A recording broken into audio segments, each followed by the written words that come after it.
Senior صحافی اور تجزیہ کار رؤوف کلاسرا کے مطابق، ہو سکتا ہے آپ کو یہ عنوان بڑا عجیب لگے، لیکن میری صورتحال سمجھنے کی کوشش کریں کہ میں اس وقت کس ذہنی حالت میں یہ کالم لکھنے بیٹھا ہوں۔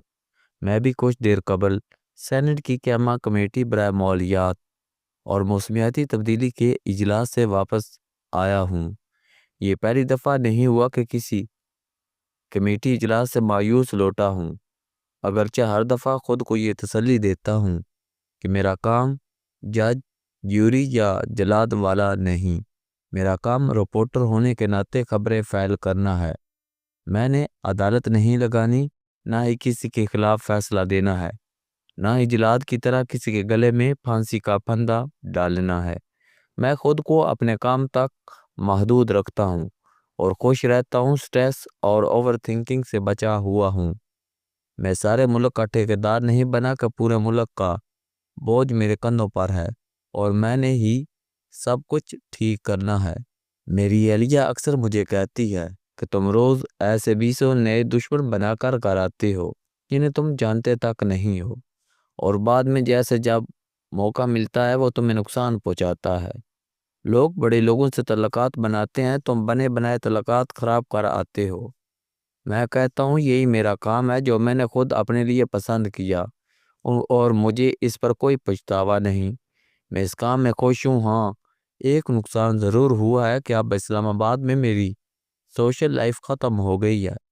پہلے محفلوں میں جانا ہوتا تھا، لیکن اب جہاں جاتا ہوں وہاں کوئی نہ کوئی افسر مجھ سے گلہ کرنے لگتا ہے کہ آپ نے میرے خلاف فلاں خبر فائل کی تھی، پھر وہ لمبی وضاحت دینے بیٹھ جاتا اور میں دیر تک سنتا رہتا۔ پھر میرے جواب سے میزبان کے لیے مشکل پیدا ہو جاتی، یا کسی دن وہ میزبان اپنے کسی دوست کی سفارش کرنے لگتا کہ فلاں کا سکینڈل بریک کر رہے ہو، وہ اپنا بیلی ہے، اسے جانے دو۔ میں نے پھر ایسے لوگوں کے گھر جانا ہی بند کر دیا۔ خیر، سینٹ کی قیامہ کمیٹی برائے موسمیاتی تبدیلی کے اجلاس میں وفاقی وزیر برائے موسمیاتی تبدیلی ڈاکٹر مصدق ملک شریک ہی نہیں ہوئے، حالانکہ اجلاس میں بہت اہم موضوعات ان کی توجہ کے منتظر تھے۔ البتہ وہ ہر شام کسی نہ کسی ٹی وی شو میں اپنے دلائل و گفتگو سے سیاسی مخالفین کو چاروں شانے جات کرنے کے لیے ضرور شریک ہوتے ہیں۔ ان جیسی متوازن سیاسی گفتگو شاید ہی کوئی کرتا ہو، لیکن لگتا ہے وہ صرف سیاسی گفتگو کرنا ہی پسند کرتے ہیں۔ اپنی وزارت پر ان کی توجہ نہ ہونے کے برابر نظر آتی ہے۔ آپ خود بتائیں کہ ایسا وزیر کمیٹی اجلاس سے غیر حاضری کیسے افورڈ کر سکتا ہے، جس کی وزارت کی وفاقی سیکرٹری کمیٹی اجلاس کو خبردار کر رہی ہو کہ موسمیاتی تبدیلی اور ماحولیاتی آلودگی دہشت گردی سے بھی بڑا خطرہ بن چکی ہے۔ اتنے لوگ دہشت گردی سے نہیں مار رہے جتنے آلودگی کی وجہ سے موت کے منہ میں جا رہے ہیں۔ کمیٹی اجلاس جب چیئرپرسن سینیٹر شیری رحمان کی سربراہی میں شروع ہوا تو اندازہ ہوا کہ بیوروکریسی کتنی نالائق ہو چکی ہے۔ یہ باتیں میں اپنی طرف سے نہیں کر رہا، بلکہ یہ سینیٹرز نے اجلاس میں کی ہیں۔ سینیٹرز افسران ان کے انکشافات پر حیران تھے کہ راول ڈیم میں ہزاروں کیوسک سیوریج کا پانی گر رہا ہے، جو بعد میں اسلام آباد اور راولپنڈی کے رہائشیوں کو سپلائی کیا جاتا ہے۔ وفاقی سیکرٹری ماحولیات نے یہ بم شیل گرایا کہ اسلام آباد کے شہریوں کو یہی زہریلا پانی پلایا جا رہا ہے۔ شیری رحمان نے بھی بتایا کہ روزانہ ہزاروں کیوسک سیوریج کا پانی راول ڈیم میں جا رہا ہے اور وہاں سے شہر بھر کو سپلائی ہوتا ہے۔ تقریباً 2 سال پہلے اس کمیٹی نے متعلقہ حکام کو شہر میں ایک واٹر ٹریٹمنٹ پلانٹ لگوانے کی ہدایت جاری کی تھی، لیکن آج اجلاس میں پتہ چلا کہ ابھی تک اس پروجیکٹ کے ٹینڈر تک نہیں ہوئے، جس پر کمیٹی ارکان حیران رہ گئی کہ ترقیاتی ادارے کے ذمہ داران اتنے غیر ذمہ دار کیوں کر ہو سکتے ہیں۔ سینیٹرز حیران تھے کہ شہریوں کے ساتھ اتنا ظلم کیسے کیا جا سکتا ہے کہ انہیں روزمرہ استعمال کے لیے سیوریج ملا پانی سپلائی کیا جائے، اور متعلقہ حکام کا کہنا ہے کہ ہمارے پاس واٹر ٹریٹمنٹ پلانٹ کے پیسے نہیں، حالانکہ ابھی چند ماہ پہلے ادارے کے چیئرمین نے اعلان کیا تھا کہ اتھارٹی نے 14 ارب روپے کے پلانٹس بھیج کر پیسہ اکٹھا کیا ہے۔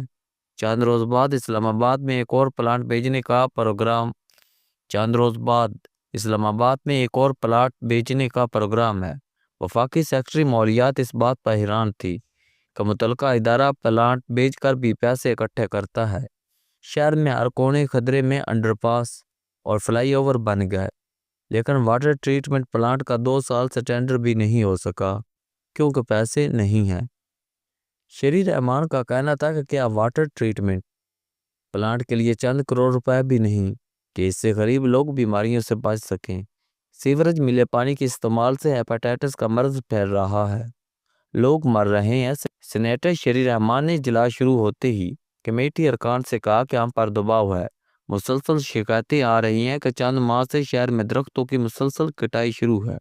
چند روز پہلے سیکٹر I-8 میں ایکڑوں پر محیط خوبصورت جنگل راتوں رات تباہ کر دیا گیا۔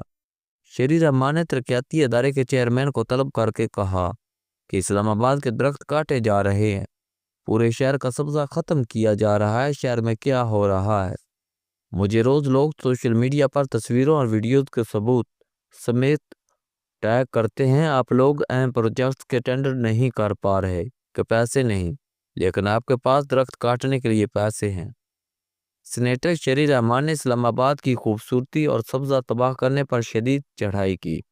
ان کا کہنا تھا کہ آپ لوگوں نے خود تو کچھ کرنا نہیں جب تک کمیٹی یا عدالت ایکشن نہ لے۔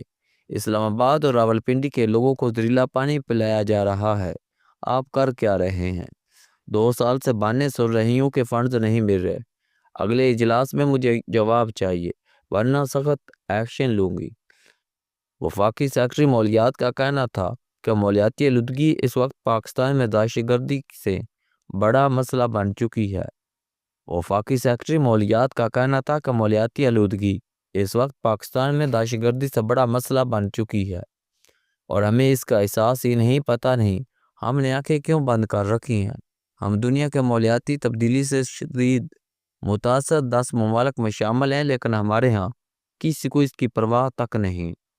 اس وقت پوری دنیا موسمیاتی اور مالیاتی خطرات سے دوچار ہے۔ نئی دہلی سے کولکاتہ تک تقریباً پورا بھارت سموگ اور آلودگی کی لپیٹ میں ہے۔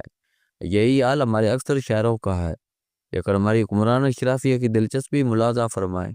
پہلے تو یہاں ہر کوئی سینیٹر یا ممبر اسمبلی بڑھنے کے لیے سر دھڑ کی بازی لگا دیتا ہے کہ میں ملک کی قسمت بدل دوں گا، لیکن سینیٹر یا ممبر اسمبلی بڑھنے کے بعد وہ قائمہ کمیٹیوں یہاں ملک کے اہم ایشوز پر زیر بحث آتے ہیں، ان کے اجلاسوں میں شریک تک نہیں ہوتے۔